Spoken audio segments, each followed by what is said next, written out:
राष्ट्रवादीचे प्रवक्ते महेश तपासे सध्या बोलतायत। चूक नाही, परंतु सर्वस्वी निर्णय हा पवार साहेबांचा आहे। समितीची बैठक चालू आहे। प्रफुल्ल पटेल साहेब आहेत, भुजबळ साहेब आहेत, अजितदादा साहेब आहेत, त्या ठिकाणी दिल्लीवरून आलेले मान्यवर त्या ठिकाणी आहेत आणि उद्या जयंत पाटील साहेब असतील।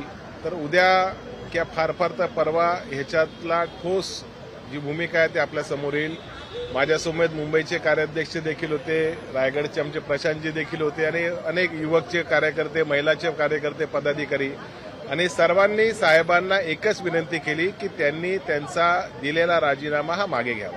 सर, हिंदी में एक बार ब्रीफ कर दीजिए, आखिर कमेटी की बैठक में क्या कुछ निर्णय हुआ, क्या ये तय हुआ है कि अगर पवार साहब नहीं मानेंगे तो सुप्रिया सुले अगली कार्याध्यक्ष या फिर एनसीपी सुप्रीमो हो सकती है? देखिए, पवार साहब ने अपना इस्तीफा वापस लेना चाहिए ऐसी दरख्वास्त विनंती करने के लिए महाराष्ट्र के सभी कार्यकर्ता, सभी विधायक, सभी सांसद और पार्टी के सभी कार्यकर्ता पवार साहब को मिल रहे हैं और पवार साहब सबको मिल रहे हैं।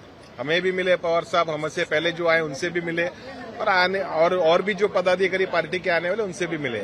लेकिन जिस समिति की आप बात करें उस समिति की बैठक हुई, उसके अंदर कुछ चर्चाएं भी हुई, लेकिन आज हमारे प्रदेश के अध्यक्ष जयंत पाटिल साहब उपलब्ध नहीं है और इसलिए शायद मुझे लगता है कि कल एक बार इस संदर्भ में चर्चा होगी। लेकिन महाराष्ट्र में और देश में कोई भी राष्ट्रवादी का कार्यकर्ता नहीं चाहता कि पवार साहब अपना राष्ट्रीय अध्यक्ष पद छोड़ें। हम जो कार्यकर्ता है, पार्टी के बाकी के लीडर हैं, आज पवार साहब को उस जगह पे देखना चाहते हैं और आने वाले कई सालों तक पवार साहब ने इस पद की गरिमा बनाए रखते हुए इसको बागडोर को संभालना चाहिए। हाँ, लोगों का पदाधिकारियों का कहना था कि लोग अगले चुनाव तक सामने रहना चाहिए, किसी ने कहा उनकी टर्म खत्म होने तक रहना चाहिए।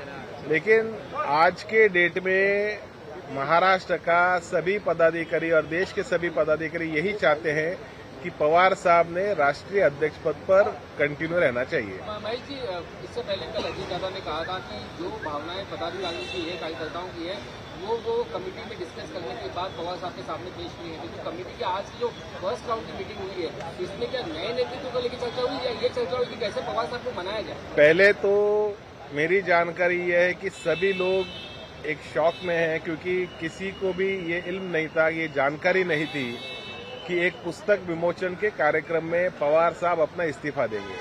ना ये पार्टी का मंच था, ना राष्ट्रीय कार्यकारिणी की बैठक थी, ना राज्य कार्यकारिणी की बैठक थी।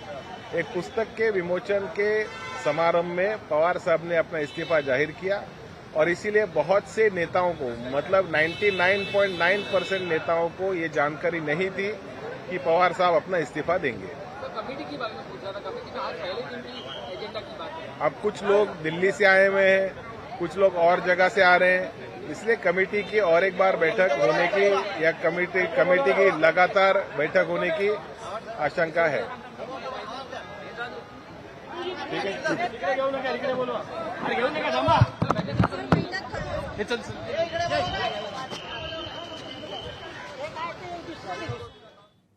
तर शरद पवार यांनीच राष्ट्रीय अध्यक्षपदाची धुरा सांभाळावी यासाठी आम्ही त्यांची मनधरणी केलेली आहे। बैठकीमध्ये आम्ही सातत्याने त्यांच्याकडे हीच मागणी केल्याचं महेश तपासे यांनी सांगितलेलं आहे आणि या पार्श्वभूमीवर आणखी एखादी बैठक अशाच रीतीने होऊ शकते असं सुतोवाचही त्यांनी केलेलं आहे। एबीपी माझा, उघडा डोळे बघा नीट।